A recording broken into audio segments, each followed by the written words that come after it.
Every year, the world produces over hundreds of millions of artillery shells, complex and precise items that play a key role in modern armed forces. From the smallest shells to heavy 6-inch casings, each one goes through a complex path, from metal scrap to a powerful munition capable of changing the course of a battle.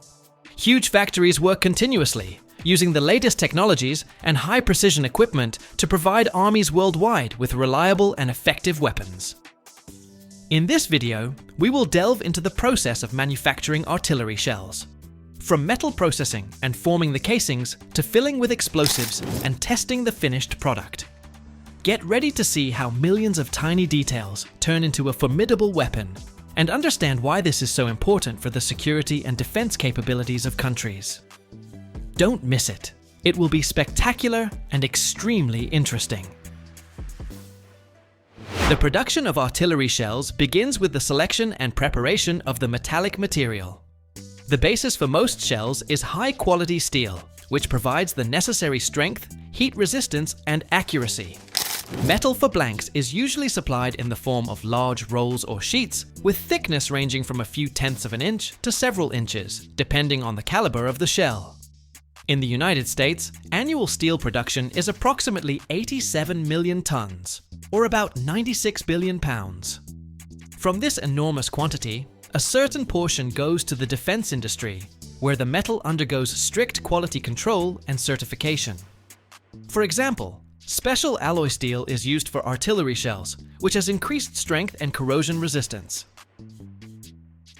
Blanks for shells are made at steel mills, where the metal is melted in large furnaces at temperatures exceeding 2,700 degrees Fahrenheit. After this, the molten metal is poured into molds, resulting in large plates or rectangular blocks. Then these plates are rolled on rolling mills, reducing the thickness to the required parameters, 2 inches and less. Rolling mills can be either hot or cold, depending on the processing stage. Hot rolled sheets have lower accuracy, but are easily formed, while cold rolled sheets are ideal for parts requiring high precision and a smooth surface finish. Next, the metal sheets or rolls are transported to munitions plants. Here, using equipment, the shell casings are cut from the blanks, tubular or cylindrical, depending on the type of munition. In 1 hour, a modern facility can process hundreds of thousands of pounds of metal, transforming it into hundreds of finished casings. To understand the scale, in 2022, the United States manufactured over 10 million artillery shells of various calibers. Considering that one shell casing weighs about 100 pounds, producing this quantity required over 1 billion pounds of special steel. Blanks arrive at the munitions plant, where their transformation into actual shells begins. Heavy spools of steel or other alloy, weighing several tons and stretching hundreds of feet long, are placed on special uncoiling platforms. These setups unwind the roll like a giant spool, feeding the steel strip further down the line. In the next stage, high-precision guillotine shears, or rotary disc cutters, are used to cut sheets or discs of precisely specified length and width from the roll. For shells of different calibers, from less than an inch to 6 inches, different sized blanks are needed, so the computer numerical control system adjusts the cutting parameters to the required standard. Next, the blanks are heated in industrial furnaces to a temperature of approximately 2,000 degrees Fahrenheit. The metal becomes plastic, like clay. It is transferred to hydraulic presses, where, under pressure of hundreds of tons, the future shells are given their initial shape, an elongated cylinder with a pointed end. After the metal blanks have undergone initial forming, usually by deep drawing or hot stamping, they are still far from ideal. The blanks come out slightly deformed, with excess length, an uneven edge, and micro bends. Therefore, the next stage is calibration and trimming. The hot part cools in special baths or under a stream of air, so the steel sets in its new shape. Then the shell is fed to a trimming machine. Rotating blades or milling cutters cut off the excess length. For example, for a large artillery shell, the typical casing length is 15.6 inches. This is accuracy not by eye, but to the thousandth of an inch. After this, the part passes through a calibrating unit. This is either crimping rolls or boring systems with precision micrometers. The casing diameter must match the standard plus or minus 0.001 inch. Otherwise, the shell will either not enter the gun's chamber or will get stuck. At the output, we have a part ready for further processing, with clear geometry and parameters. The blanks slowly move inside the computer numerical control machines, massive machines with gleaming tools rotating at speeds up to 15,000 revolutions per minute. Sharp milling cutters, resembling miniature circular saws, cut off excess metal with surgical precision, as if engraving the steel cylinder. Under the automatic aim, the location for the rotating band, a narrow groove that holds a copper ring, thanks to which the shell moves along the rifling of the gun's barrel. Then, threading for the fuse. The supply of coolant is accompanied by hissing and steam, sparks, steel, fog. Every turn of the tool transforms a formless blank into a high-precision shell. After milling, the shell casings are sent to the heat treatment stage. And this is, without exaggeration, a fiery forge of high technology. The blanks are submerged in furnaces where the temperature reaches over 1,600 degrees Fahrenheit. In a dark hall filled with the orange glow of the metal, giant furnaces heat the casings to a state where the steel becomes more flexible, loses stress, and acquires the necessary strength. After heating, rapid cooling. This is either an oil bath, streams of air, or water quenching. The choice depends on the type of alloy. The process is called hardening, and it's what transforms the shell casing from a simple blank into steel capable of withstanding the immense stress during firing. Next, grinding. Each casing passes through machines that, with a screeching sound, remove microns of remaining scale, irregularities, and excess material buildup. Streams of coolant create a mist, and the air smells of metal and machine oil. Workers in safety glasses carefully monitor each casing, so as not to miss any micro cracks or deformations. After grinding, it's time to move on to the most important part, creating the explosive filling. Before this, the casings go through a degreasing and inspection stage again. Not a speck of dust or a drop of oil should remain inside, so as not to affect the stability of the explosive material. A component is installed in the rear part of the shell through which the charge will later be introduced, or it is sealed immediately if the design requires it. If it's a high explosive shell, the casing is filled with explosive material, usually TNT, octol, or a mixture like Composition B. The process can be casting, where molten explosive is poured into the casing, or pressing. This is an extremely delicate and controlled process. Everything happens automatically, with remote control and under the supervision of specialists in armored cabins.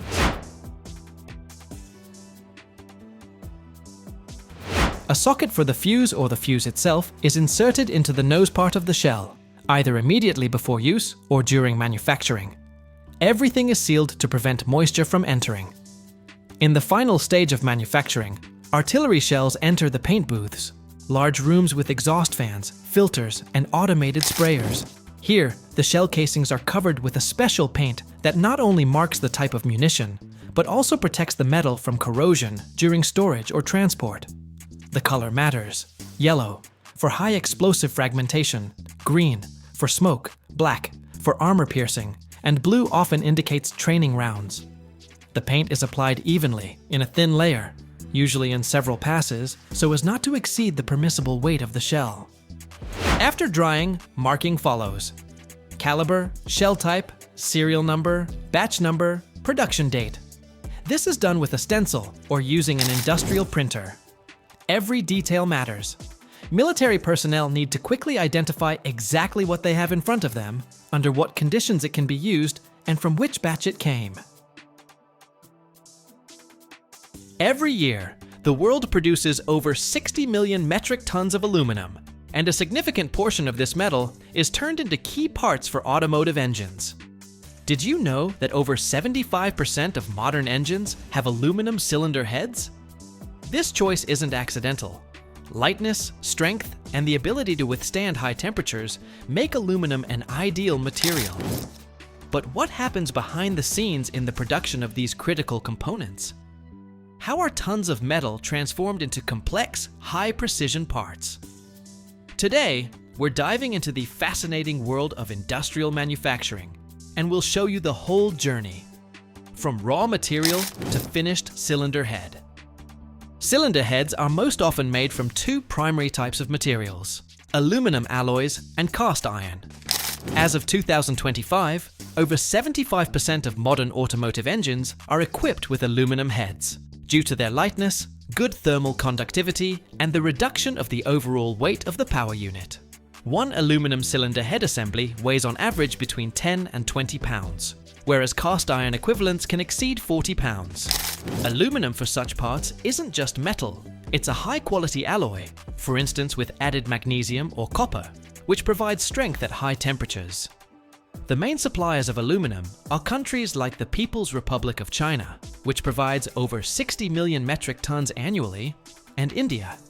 In the United States, the majority of aluminum raw material is supplied by sea transport in the form of ingots or granules, which are subsequently remelted at local foundries. One standard 20-foot container holds up to 48,000 pounds of aluminum ingots, which is enough to produce over 1,000 heads. Cast iron, although less popular in new engines, is still actively used in heavy machinery and trucks due to its durability. Its production requires components: iron ore, coke, and limestone. The United States partially extracts ore itself, but imports a significant portion from Canada and Brazil. Rail transport is used. One typical train with raw materials can deliver 10 to 15,000 tons of iron ore to metallurgical plants. After the materials arrive at the facility, they undergo cleaning, sorting, and melting. For example, casting one cylinder head requires up to 22 pounds of aluminum, and the cycle from melting to cooling takes about 90 minutes. This is just the beginning of the production chain, in which each part goes through dozens of stages before being assembled onto an engine. Aluminum ingots or granules arrive at the plant in sealed containers. They are unloaded onto special platforms with automated cranes and delivered to the melting shop. Before melting, the aluminum is cleaned of impurities and moisture to avoid porosity in the finished casting. For this, the raw material is placed on vibrating tables with metal detectors or sorting conveyors. Robots or operators manually or mechanically reject unsuitable material. This is how contaminants, paint, oil, plastic, and shavings of other metals are identified. Thanks to quality cleaning of aluminum before melting, the rejection rate is reduced by 60 to 80%. The storage temperature for the raw material is controlled, about 70 degrees Fahrenheit, to avoid condensation, which can cause microbubble explosions if it gets into the molten metal. After cleaning from moisture and impurities, the aluminum is fed into large melting furnaces. These can be gas or induction units that heat the metal to approximately 1,220 degrees Fahrenheit. A stable melting temperature is maintained in these furnaces thanks to automated control systems, which prevents overheating and preserves the homogeneity of the future alloy. Furnaces typically have a volume of 5 to 10 tons, and one such furnace can produce up to 300 or even 500 cast cylinder heads per shift. One shift lasts 8 or 12 hours. The production flow is set up so that the molten metal is continuously supplied for casting, so even 15 or 20 minutes of downtime can cost the enterprise thousands of dollars due to lost pace and cooling of the material. Alloying elements are added to the molten aluminum, primarily silicon and magnesium. These elements increase the strength, heat resistance, and wear resistance of the finished part, making it suitable for operation under high pressure and fluctuating temperatures in the engine. As you can see, magnesium doesn't just improve human strength and wear resistance, but aluminum's too. After adding impurities, the alloy necessarily passes through a ceramic filtration system. Special porous filters capture oxides, microscopic particles of slag, and residual impurities. Without this filter, slag could get into the mold, form microcavities in the part's structure, and reduce its lifespan by tenfold. Filtration usually occurs in the ladle or holding furnace, where the molten metal is transferred from the main furnace. This is an intermediate stage where the metal is again stabilized by temperature and checked for chemical composition using spectrometers to precisely match tolerances. After cleaning and filtration, the molten aluminum goes to the casting shop, where it is poured into molds, a key moment when hot metal turns into a specific part, the cylinder head. This process must be extremely precise because the mold is complex, with numerous channels and cavities, and the engine's performance depends on the casting quality. Most often, gravity die casting or high-pressure die casting are used for head production. In the first case, the molten metal flows by gravity into a metal mold that can withstand several thousand cycles. In the second, the molten metal is injected under pressure up to 10,000 psi, ensuring precise filling of even the smallest channels. The mold, made of high alloy steel, is preheated to 400 degrees Fahrenheit or more to avoid thermal shock. The metal is supplied from a ladle or through an automated continuous feeding channel. A venting and gating system ensures air displacement, otherwise voids will form. The metal cools in the mold for 30 seconds to 1.5 minutes, after which the mold opens and the casting is sent on for further processing. Modern lines are equipped with sensors for temperature, pressure, and filling. The control system monitors the volume of molten metal, feeding speed, mold temperature, and metal temperature in real time. A deviation of more than 2%, and the machine automatically rejects the blank or adjusts the parameters. One casting station produces 40 or 60 heads per hour, depending on the technology. After the casting and cooling of the metal are completed, the next stage begins, removing the head from the mold. If sand casting was used, the mold is broken.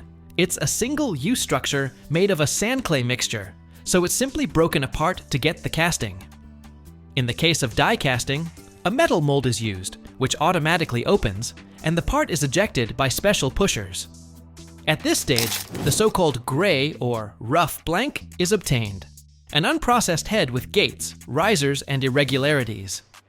Its weight is 10 to 20 pounds, depending on the engine type and design. Almost immediately after removal, the heads are often sent for heat treatment. This typically includes quenching and tempering. The process involves heating to 1,000 degrees Fahrenheit, holding at that temperature, and controlled cooling. This strengthens the metal structure, increases hardness, wear resistance, and thermal stability, critical parameters for operation in the engine's hot zone. After heat treatment, the cylinder head proceeds to the computer numerical control machining stage. The head is secured on a fixture in a multi-axis machining center. A computer program precisely sets the coordinates, speed, and order of processing. Machining includes milling the mating surface to the engine block, drilling holes for bolts and other parts, boring channels for coolant and oil, forming valve seats and guides. One machining center can complete a full cycle in 10 or 25 minutes. Every single day, more than 20 million banknotes are destroyed in the United States. That is a mountain of money that could reach the sky. But what exactly happens to them? Are they burned, shredded, or maybe turned into something completely unexpected? US dollars have their own life cycle, and their disposal is a high-security operation involving armored trucks, strict inspections, and secret routes. How do old banknotes disappear forever?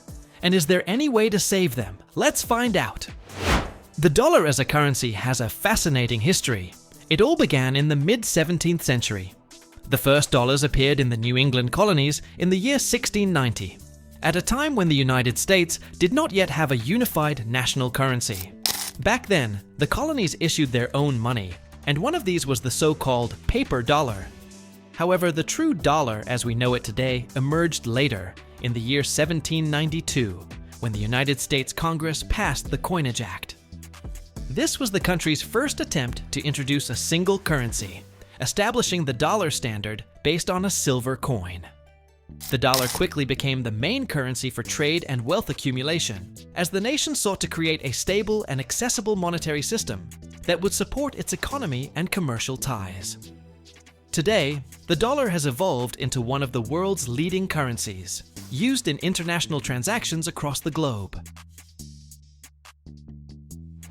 The idea of disposing of old banknotes arose at the beginning of modern financial systems, especially when currencies started to become standardized and central banks began managing the money supply. In other words, the process of removing worn-out dollars started as soon as money became a stable and regulated instrument, though it was not officially systematized until much later. The concept of destroying damaged money first appeared in Great Britain during the 19th century, when the British government realized that allowing worn-out banknotes or coins to remain in circulation reduced the overall value of the currency. However, the systematic destruction of money, as it is done today, only became possible with advancements in modern financial systems and technology. In the United States, the first efforts to manage old and worn-out dollars began in the mid-19th century, when the first central authorities responsible for currency emerged, and money became a key instrument of the national economy. In the year 1861, when the United States first introduced federal paper money, known as greenbacks, the need arose to organize their circulation, including their disposal. The official process of destroying old dollars was established by the Federal Reserve after its creation in the year 1913. The Federal Reserve became the primary institution responsible for regulating the money supply, including removing old banknotes from circulation. The idea of destroying old banknotes was first introduced by central banks, which discovered that worn-out and damaged money not only harmed the image of a national currency, but could also create economic problems. If old banknotes remained in circulation, it could destabilize the monetary system, increase the risk of counterfeiting, and even affect inflation rates. To prevent this, the Federal Reserve established a clear policy outlining when and how banknotes should be removed from circulation. This became an essential part of maintaining economic stability. So, what exactly happens to all the money that can no longer be used and that no one wants to see anymore? Are they just burned? Well, not exactly. Disposing of US dollars is a complex process that follows a highly regulated system, ensuring both destruction and security. Here's how it works. First of all, when money is removed from circulation, whether it is declared damaged or obsolete, it does not simply get thrown in the trash. Everything goes through the United States Federal Reserve System, which manages the issuance and renewal of dollars. They collect old banknotes and send them to specialized facilities for further disposal. When you or someone else brings damaged or worn-out dollars to a bank, that is where the process begins. Banks have strict procedures for identifying banknotes that are no longer fit for circulation. These banknotes are inspected both manually and automatically using specialized machines that detect damage, wear, or counterfeit signs. Modern ATMs and cash dispensers are also equipped with sensors to detect worn-out banknotes.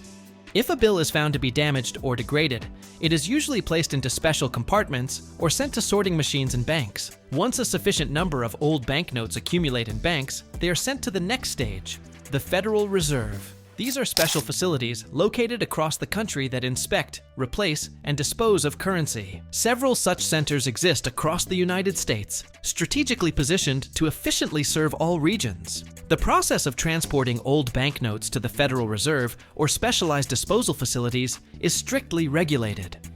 Banks typically work with security firms specializing in transporting large sums of money. Old banknotes are packed into special bags or containers that are sealed and secured against unauthorized access. This is crucial because even old money remains a potential target for theft or counterfeiting if not handled properly. Security guards or specialized couriers deliver these packages to the Federal Reserve or disposal facilities. The transport companies involved in this process operate under the highest security standards, and shipments are often escorted by police or other security services when necessary. You would not believe how many old banknotes accumulate each year, and this applies not only to US dollars, but also to other currencies. Bank vaults are not limitless in space, so from time to time, large batches of worn-out bills must be removed. Every day, thousands of banknotes pass through people's hands. Some get crumpled, some get coffee spilled on them, and some even end up in the laundry. Add the natural wear and tear, and you have a massive pile of money that is no longer usable.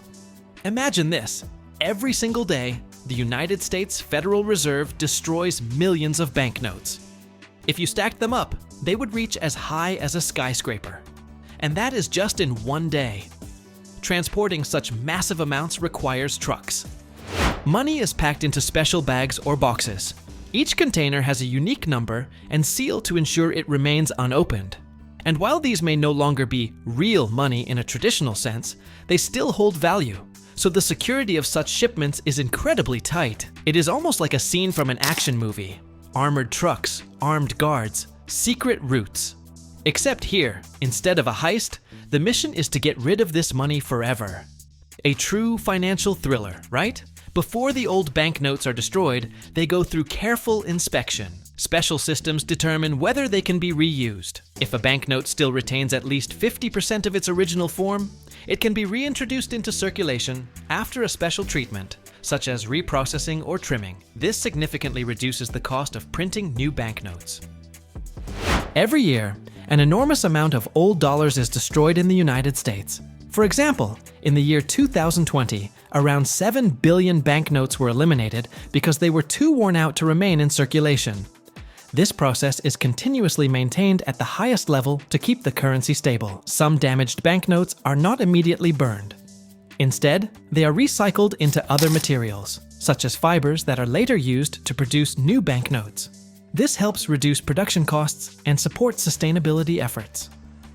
There is also an interesting psychological aspect to this process.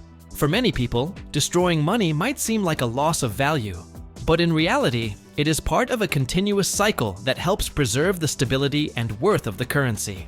That is why this process is just as crucial as printing new money. Old US dollars are often destroyed in specialized incinerators or through processes that ensure maximum material utilization. Banknotes are burned at temperatures of approximately 2,000 degrees Fahrenheit, completely obliterating them.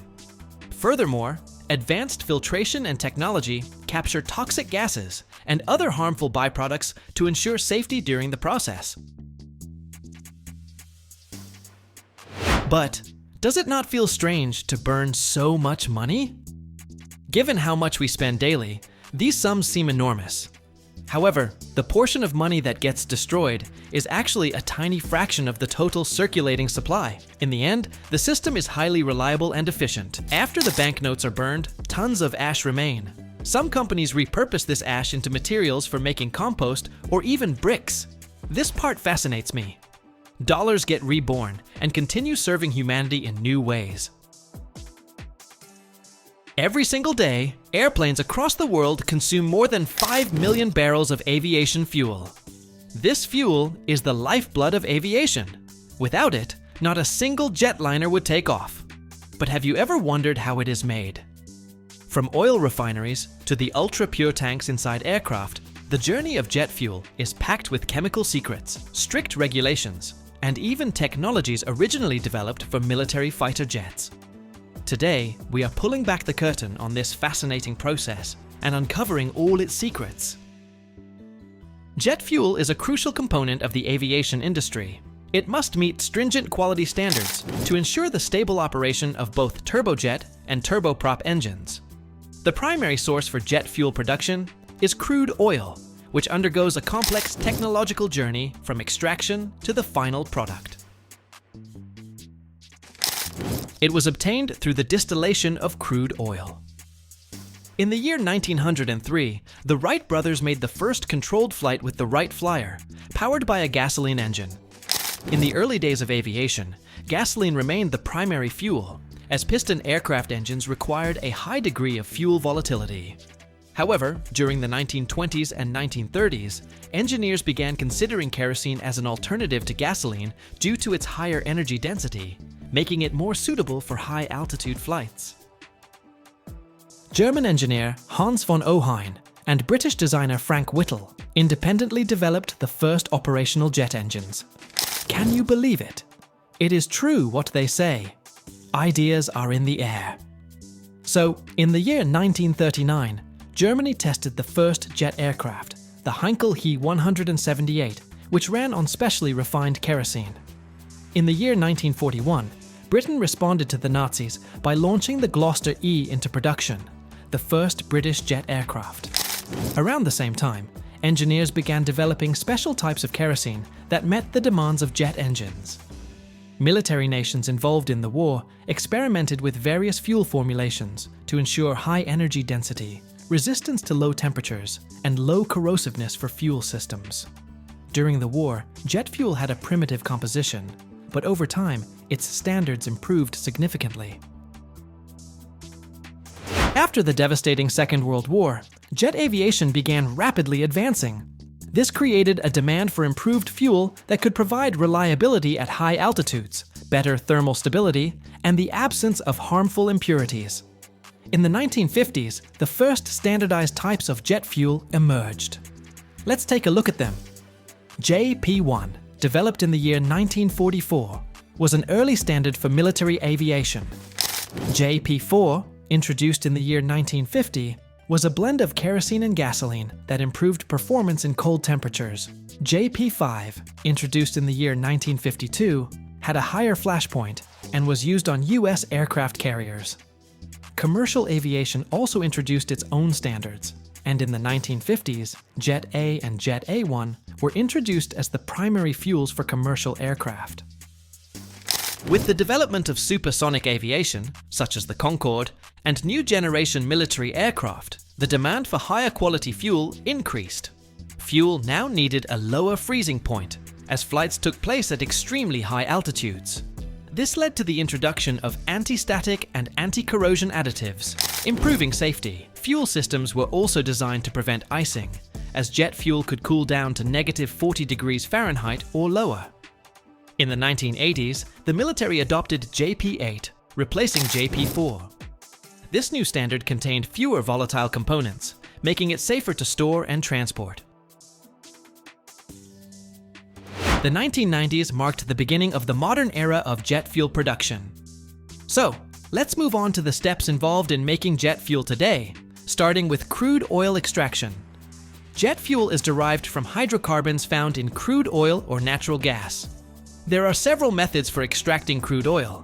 The first method is natural pressure extraction, where oil flows to the surface due to its own pressure. This is common in young oil fields. The second method is mechanical pumping, where pumps are used to lift the liquid to the surface. The third method is secondary recovery, where water or gas is injected into the reservoir to increase pressure and stimulate oil flow. Once extracted, crude oil contains impurities such as water, gases, and solid particles that must be removed before refining. Before transportation to the refinery, crude oil undergoes purification. First, water is separated using separators and chemical agents to remove emulsions. Next, degassing removes light gaseous hydrocarbons. Finally, filtration removes solid particles. In storage tanks, the flow slows down, allowing heavier particles to settle, while lighter fractions rise to the top. After this preparation, crude oil is transported to refineries through pipelines or by tanker ships. The next step is the separation of crude oil into different fractions. Let me explain how this process works. The process begins by heating crude oil to temperatures between 662 and 752 degrees Fahrenheit inside a massive distillation column.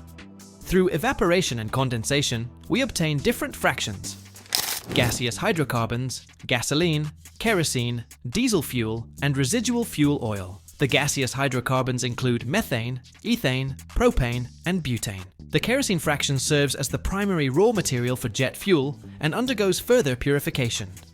To improve the quality of the kerosene fraction, it is treated to remove sulfur, nitrogen, and oxygen-containing compounds through hydroprocessing. This process occurs under pressures ranging from 30 to 80 atmospheres and at temperatures between 572 and 752 degrees Fahrenheit, using catalysts such as nickel molybdenum or cobalt molybdenum compounds. As a result, sulfur content is reduced, minimizing corrosion and harmful emissions. Additionally, fuel stability improves, allowing for longer storage without sediment formation. If crude oil does not contain enough kerosene fraction, catalytic cracking or hydrocracking is used to break heavier fractions into lighter ones. Catalytic cracking employs catalysts to break large molecules into smaller ones, while hydrocracking uses hydrogen to produce stable hydrocarbons. These processes help increase the yield of kerosene for jet fuel. After purification and modification, special additives are added to the kerosene fraction to enhance its properties.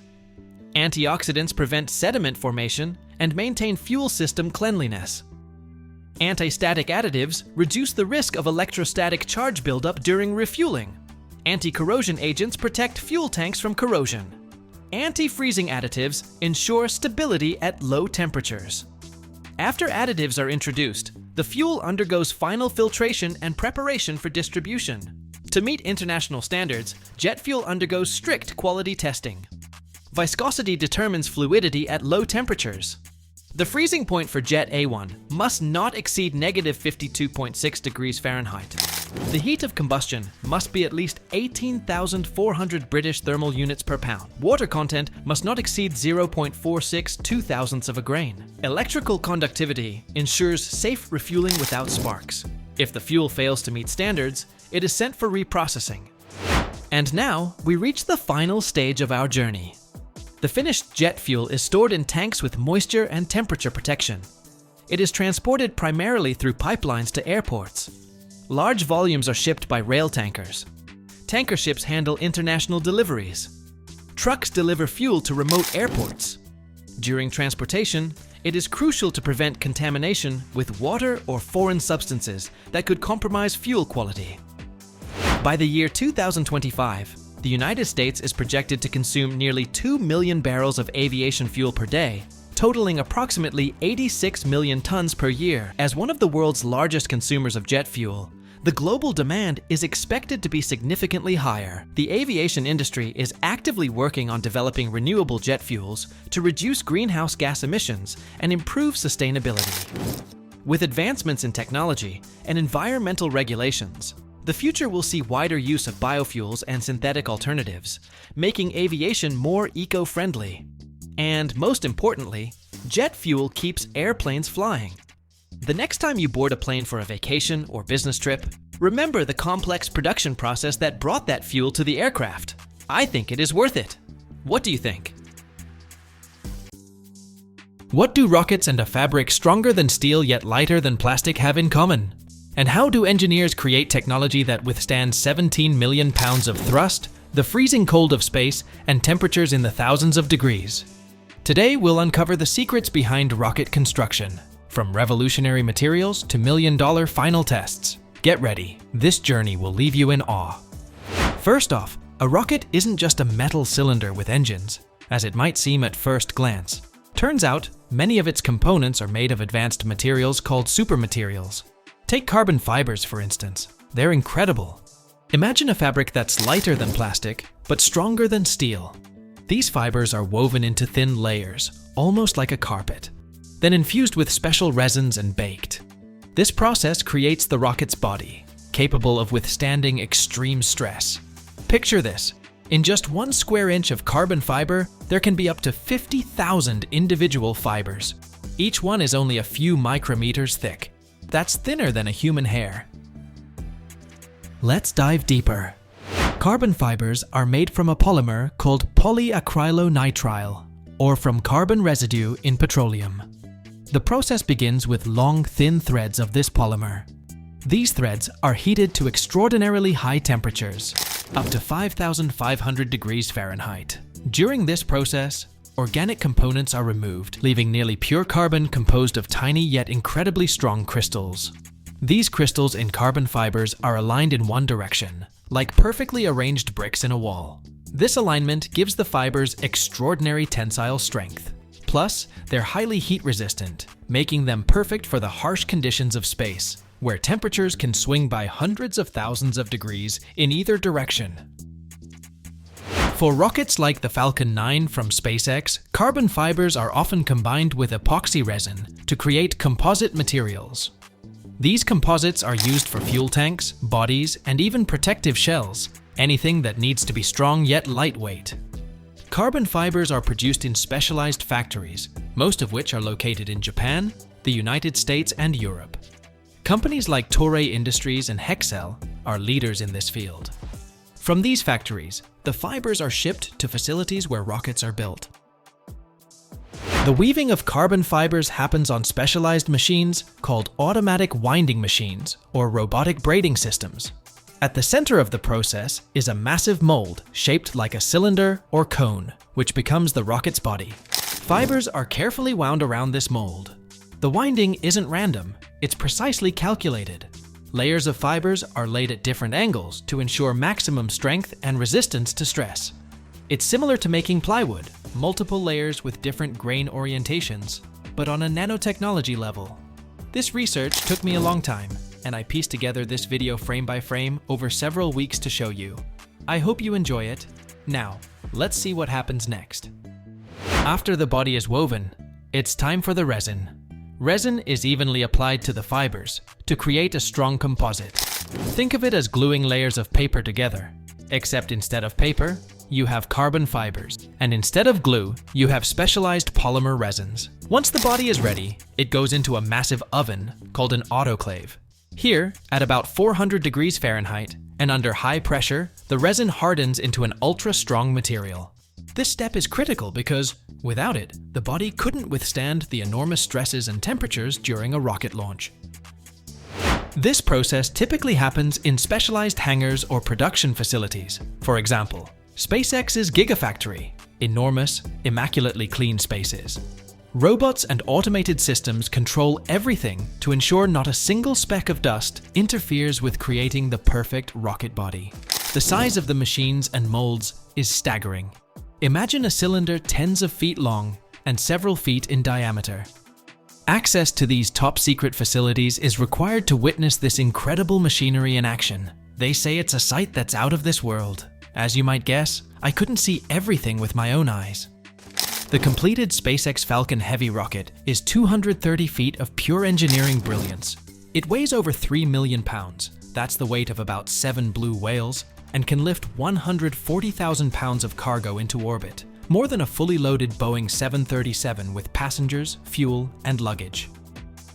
Titanium and aluminum alloys are the foundation for many rocket components that require a combination of lightness, strength, and resistance to extreme temperatures. Fuel tanks must withstand immense pressure and temperature changes since they store cryogenic liquids. Aluminum lithium alloys, which are lightweight yet incredibly strong, are often used for this purpose. Turbopumps frequently use titanium. It's not only strong, but also highly corrosion resistant, which is crucial since these components constantly interact with aggressive substances like rocket fuel. The rocket's frame, as well as various mounts and connectors, are often made from aluminum alloys to reduce the rocket's overall weight. But when additional strength is needed, or components face extreme loads, titanium is the go-to material. Some engine parts, such as combustion chambers or structural components, can also be made from titanium alloys. They handle high temperatures and vibrations during engine operation with ease. For reusable rockets like the Falcon 9, titanium is used for legs and parts that ensure reliable landings. For example, the famous titanium grid fins of the Falcon 9 allow the rocket to adjust its trajectory during re-entry. In short, these metals are like the skeleton and muscles of the rocket. One provides lightness, the other unparalleled strength. Next, we were taken to a workshop where every inch seemed to breathe technology. Honestly, I initially thought I had stepped onto a sci-fi movie set. Robotic arms, lasers, and 3D printers creating components from metal powder, all working together like a symphony. These 3D printers are a game changer. Instead of cutting components from blocks of metal, they build them layer by layer. What's fascinating is that this not only saves time, but also allows for shapes that were previously impossible to create. For example, internal parts of fuel pumps are now printed as complex grids, making them lighter and more efficient. And now, the most exciting part, final assembly. Rockets are assembled step by step, the lower stage, middle, and upper stage. Every segment is inspected and tested for proper fitting. Engines are a story of their own. They're installed last, like crown jewels. And these engines, they're engineering marvels. They generate incredible thrust while operating with the precision of a Swiss watch. Each rocket comprises over 100,000 individual components. Every single one must work flawlessly, because even the smallest mistake can turn $1 billion project into a pile of scrap metal. Some rocket components are assembled in rooms cleaner than hospital operating theaters. For instance, satellites or optical instruments are built in clean rooms where air is filtered to remove even the tiniest particles of dust. The staff wears protective suits because even a single speck of dust could damage the electronics or optics meant to function in outer space. Once assembly is complete, the rocket undergoes a series of tests. Picture a massive platform where the rocket is secured and ignited at minimal power.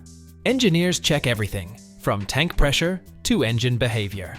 One of the most fascinating steps is simulation. Special chambers recreate space conditions: vacuum, low temperatures, and radiation. The rocket must prove it's ready for any challenge. Each rocket launch can cost up to $100 million, roughly the price of 50 Ferraris for just one moment in space. Impressive, isn't it? The sound wave from a rocket launch is so powerful, it can destroy not just buildings, but the rocket itself. That's why facilities like NASA or SpaceX conduct acoustic tests. Rockets or individual components are placed in special chambers where massive speakers and water cooling systems create a sound that mimics a launch. This ensures the rocket's parts won't break under the immense sound pressure. Acoustic tests are mind-blowing. Imagine a sound exceeding 160 decibels. For context, human pain starts at 120 decibels. These powerful speakers literally bombard the rocket with sound to check if its components can withstand the pressure. Finally, after months or even years of work, launch day arrives. Standing in front of a massive monitor, I felt the world come to a halt.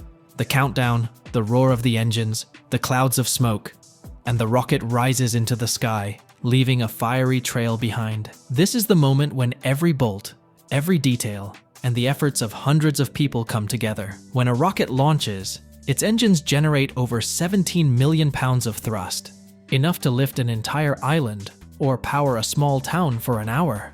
Before a rocket launch, tons of water are poured under the launch pad. And no, it's not to put out fires, it's to reduce sound pressure. Without this, the acoustic wave from the launch would be so strong it could damage the rocket within seconds of liftoff. When I first set foot in this facility, I had no idea how much work and innovation goes into every launch. But now, sharing all this with you, I'm even more in awe of what human imagination can achieve. Rockets are a true symbol of how far we can go when we set ambitious goals.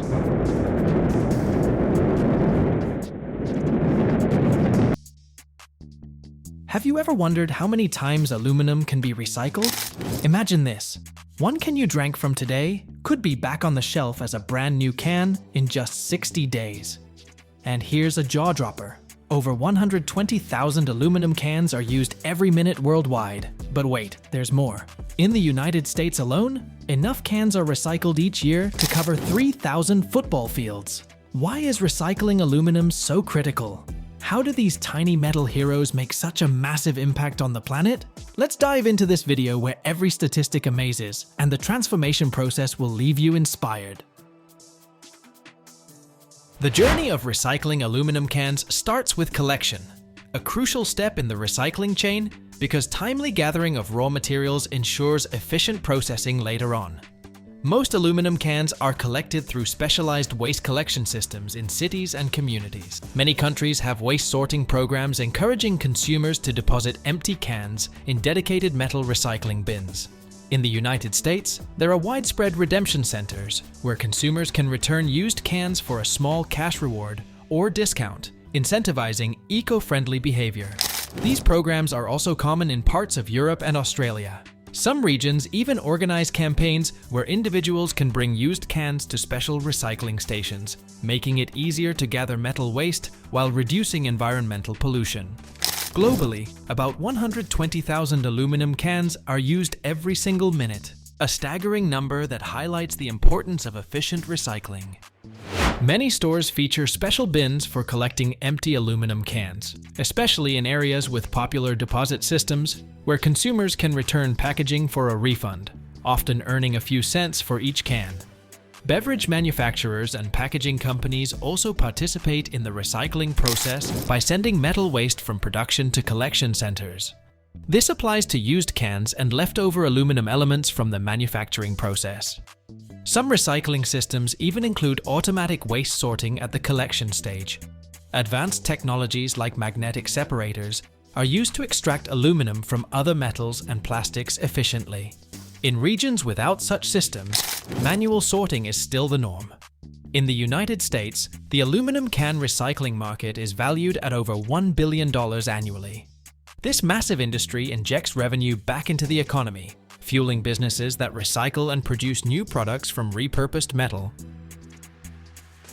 Once collected and sorted, the cans are transported to a recycling facility, where they're stored in massive containers or warehouses until processing begins. The entire recycling journey of an aluminum can take less than 60 days, from the moment it arrives at the facility to the moment it's transformed into a brand new product. That means the can you finished today could be back on the shelf in just 2 months. To ensure a smooth process, cans must be kept separate from other waste materials, so they're often stored separately. Before moving on to further processing, the cans undergo a thorough cleaning. This includes washing off any leftover liquids, removing labels, adhesives, and other contaminants that might still be on the packaging. And now for the most epic part, shredding. Once cleaned, the cans are shredded into small pieces using industrial shredders or other mechanical equipment. This step drastically reduces the volume of the material, making it easier to process. What's left are aluminum shreds or chunks, ready to be transformed into new products. I've got to say, being there for this part was nerve-wracking. It felt like one of those shards might fly off and hit me in the eye. And the noise, the grinding and crunching were absolutely deafening. Hot. Insanely, blisteringly hot. That's how it felt when we approached the smelting furnace. The shredded aluminum pieces are sent straight into it. 1,220 degrees Fahrenheit, a temperature so intense, it's surprising it's not 1,222 for some devilish symmetry. Melting is the key stage where the metal is heated until it turns liquid. During this process, any remaining impurities and other materials are burned away, leaving behind pure aluminum ready for reuse. Watching it felt like witnessing the Terminator's final moments. I swear. The team explained to me that smelting is energy intensive, but even with the high energy consumption, this process is far more efficient and less costly than extracting virgin aluminum from ore. The molten aluminum from the furnace is poured into molds to create ingots, wire rods, or sheet metal. These aluminum ingots, known as slabs, are massive blocks that are easy to handle during later processing stages. Each slab measures several yards in length and about 2 feet thick. Once cooled and solidified, this metal is ready for a new life, whether as fresh aluminum cans, car parts, construction materials, or other products. Here's the incredible part. This process can be repeated endlessly. Aluminum can be recycled over and over without losing its quality. Imagine that. Cans can go through the recycling loop dozens, even hundreds of times. It doesn't wear out from remelting. Honestly, it feels like we were lied to. Terminator had to be made of aluminum, folks. Now, what are these wire rods, you ask? Fair question, and I've got the answer for you. Wire rods are a form of aluminum created after the molten metal is poured and shaped into thin wires or rods. After smelting, the liquid aluminum is cast into molds for further processing. The metal is rolled into large wire rods using specialized rolling mills. These mills reduce the cross-section of the metal and shape it into the desired form by passing it through rollers. The rods can then be cut into smaller sections or sent off for additional processing to create a variety of aluminum products. In the end, wire rods are the foundational form of aluminum used to manufacture new products. This keeps the recycling and reuse cycle going strong. The diameter of aluminum rods can vary depending on their intended purpose, typically ranging from 0.04 of an inch to 0.75 of an inch. However, this can change based on production specifications and the final application. Thin wire rods, with a diameter ranging from 0.04 to 1/10 of an inch, are commonly used to make wires, electrical cables, or delicate metal components. Medium wire rods, measuring 1/16 to 0.4 of an inch, are suitable for sturdier products like structural elements, or, in some cases, new aluminum cans, when further processing requires that specific diameter. Thick wire rods, over 4/10 of an inch in diameter, are reserved for heavy-duty applications such as the automotive industry or the production of large structural components. Each type of wire rod has its own specifications and undergoes additional processing depending on the final aluminum product being manufactured. To produce aluminum sheets, the slabs are gently heated and passed through powerful rolling mills that flatten them into thin sheets. At this stage, the sheets measure about 1/4 to 2/5 of an inch thick, but they're still too thick for most applications. After hot rolling, the sheets are cooled to stabilize their structure. If needed, they undergo annealing, a controlled process of heating and slow cooling to relieve internal stress and improve the metal's flexibility. For ultra-thin sheets, like foil or packaging materials, the aluminum goes through cold rolling, reducing its thickness to less than 4/100 of an inch. This precision ensures the sheets meet the requirements for various specialized applications. Once the aluminum is formed into the required shape, whether as wire rods or sheets, it's transported to factories or directly to customers for further use in manufacturing. Recycling aluminum requires significantly less energy compared to extracting new material from ore. In fact, recycling aluminum saves up to 95% of the energy that would otherwise be needed for mining and processing raw aluminum. To put it into perspective, it's like a 100-watt light bulb running for 4 hours. Here's another mind-blowing stat. If all the aluminum cans recycled in the United States each year were stacked end to end, they'd cover approximately 3,000 football fields. And if you combined the recycled cans from the US and Europe, they could wrap around the Earth twice. Ready to explode with curiosity? In this video, we're about to open some top-secret doors to the world of fireworks and firecrackers, things you never even knew existed. Stick around, and you'll see how a simple blend of gunpowder turns into the magic behind the brightest blasts. You'll get the lowdown on the wild history behind their creation and the unusual secrets of master pyrotechnicians. This segment will get your heart pounding faster, trust me. Watch till the end, because the best part is still ahead. Stay with us all the way through, and you'll find out something that'll totally flip your perspective. Don't miss out. Firecrackers, they're the more hot-headed guys in this family. Their main trick? It's all about the sound, not the show. Sure, they're simpler in design, but they deliver the same kind of magic. Noise and pure adrenaline. Like fireworks, firecrackers use black powder as their base, but the approach here is a bit more straightforward. The key is nailing the right balance to get a powerful boom without any extra fancy effects. Typically, a firecracker contains a black powder mixture, a casing, and a fuse. We'll get into what's inside later, but for now, let's talk about the casing. It's usually a paper or cardboard cylinder that holds everything together. The material's gotta be strong enough to hold off the blast till the big moment, but not so tough that it creates dangerous shrapnel. The fuse is the most critical part. It sets off the entire explosive process. It could be a thin cotton wick soaked in chemicals or more modern ignition systems. How are firecrackers made? All the ingredients for the black powder mix are measured out with serious precision, then blended to get the perfect consistency. Accuracy is huge here. Just a little extra saltpeter can make the explosion go wild. Too little, and the firecracker won't ignite at all. Paper or cardboard tubes are cut to the needed length, then carefully loaded with the black powder mixture. These casings typically have sealed ends to build up just the right pressure for the explosion. At the top of the firecracker, a small hole is made for the fuse. The fuse is inserted and held in place with glue or a special sealant. The bottom and top edges of the firecracker are sealed tightly, often using glue or heat bonding. This ensures safe storage and transportation. Next, the firecrackers undergo careful testing. Manufacturers check the sound level, ignition speed, and quality of the explosion. Not all firecrackers are created equal. Cheap ones often have uneven filling, weaker sound, and a bigger risk of misfiring. They use lower quality materials, like plain paper instead of sturdier cardboard. High-quality firecracker casings are made from sturdy yet lightweight material. The black powder mixture inside is evenly distributed for a consistent effect. The fuses have a precise burn time to give you enough seconds to back off to a safe distance. Making firecrackers is no joke. Pyrotechnics plants follow strict safety rules. Workers operate in small crews, wear anti-static clothing, and handle only minimal amounts of mixture at any one time to reduce the risk of accidental explosions. Why are firecrackers so loud? This question comes up a lot.